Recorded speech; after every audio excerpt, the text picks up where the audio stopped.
With picture hanging, the key is choosing the simplest, least evasive fixing for the weight of picture you're putting up. And this is sometimes complicated by weird and wonderful anchor points on the back of the picture or mirror. Today I've got a couple of simple, light pictures to hang, and I thought I'd show you the process I've gone through and why. The first picture was going on this dry-lined or plasterboarded wall in the centre, so a quick bit of measuring and I've identified where I want it to go. If you hang it like this, you can see where the hook's going to be. These laser levels are a lot more affordable than they used to be, and they're genius for hanging pictures. Mark the top of the picture on the wall, count down with that measurement you've just taken, and boom, you have your hook position.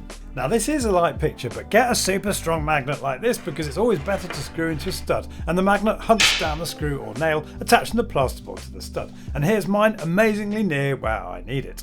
I wouldn't obviously normally drill the wall like this, but I'm doing it to show you just how useful these magnets are. And now I know exactly where the edge of it is, I can put a screw in close to the edge of the stud, and near as damn it where I need it for the picture. This fixing is going to be strong. I'll quickly fill those holes with this Tetrion I bought before Christmas. I prefer easy fill, but I was being lazy buying this on Amazon, working it in with a Continental filler knife, and that'll be invisible with a lick of paint. Raiding the old screw box for something suitable, don't want it to be too long. Ooh, Robertson head. Now I can confidently screw this picture hook into the stud. I think I got this with the T-bolt kit, and this fixing will hold pictures many times heavier than this one, and in hitting the stud we're not quite dead centre on the wall, but actually only a few millimetres out.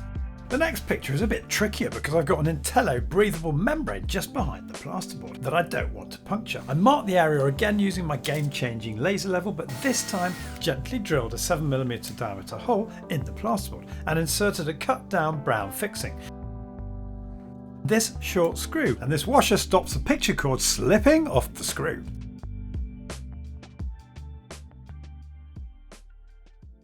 But before you wade in and say this yourself, there are of course so many other options on the market, such as these Command picture hanging strips that I ordered only last night from Amazon to hang these picture frames that again I bought on Amazon, and adapted the mounts to fit some old film flyers we bought many years ago. Great thing about these, you don't need any nails or screws.